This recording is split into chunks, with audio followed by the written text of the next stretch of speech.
هو الحجاب فرض. طب والنقاب فرض برضو؟ وانا مش كفايه ان انا قلبي نظيف؟ وهو اهم حاجه القلب اصلا.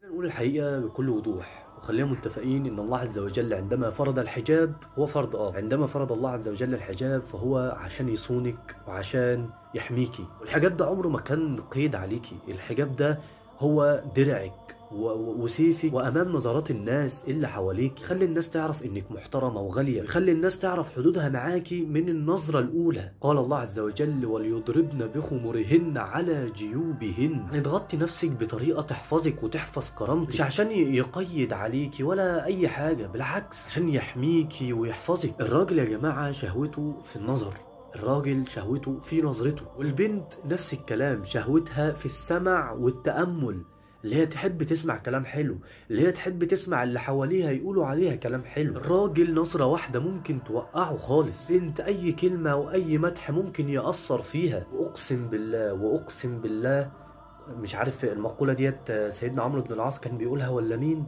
قال: لو علمت المرأة كيف ينظر لها الرجال لغطت نفسها بالحديد.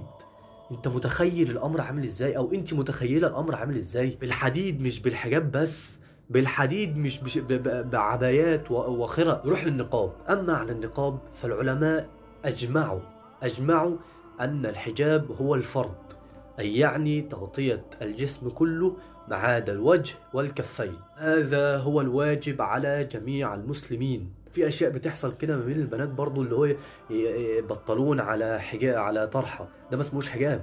ونفس الكلام برضو هدوم ضيقه وبناطيل ضيقه على طرحه، ده برضو ما اسموش حجاب. الحجاب الواجب هو تغطيه الجسد كله عدا الوجه والكفين، هذا هو الحجاب الذي يتفق عليه عند علماء المسلمين.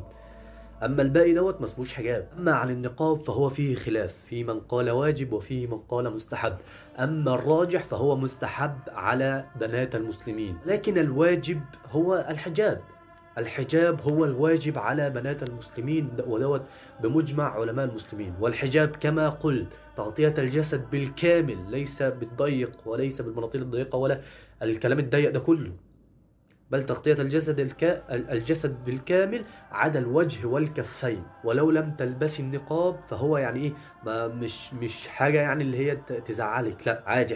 احنا قلنا ان اتفاق العلماء هو مستحب، بس الواجب هو تغطية الجسد بالكامل عدا الوجه والكفين. ثالث مرة بقولها. انا عايز اقول ان الحجاب دوت مش قيد عليكي، الحجاب ده درعك وكرامتك قدام الناس، ويجعل لك هيبة ووقار قدام الناس، بس الحجاب. اما عن النقاب فهو مستحب، يعني لو انت عايز تقربي لربنا زيادة ماشي، يعني البسي النقاب.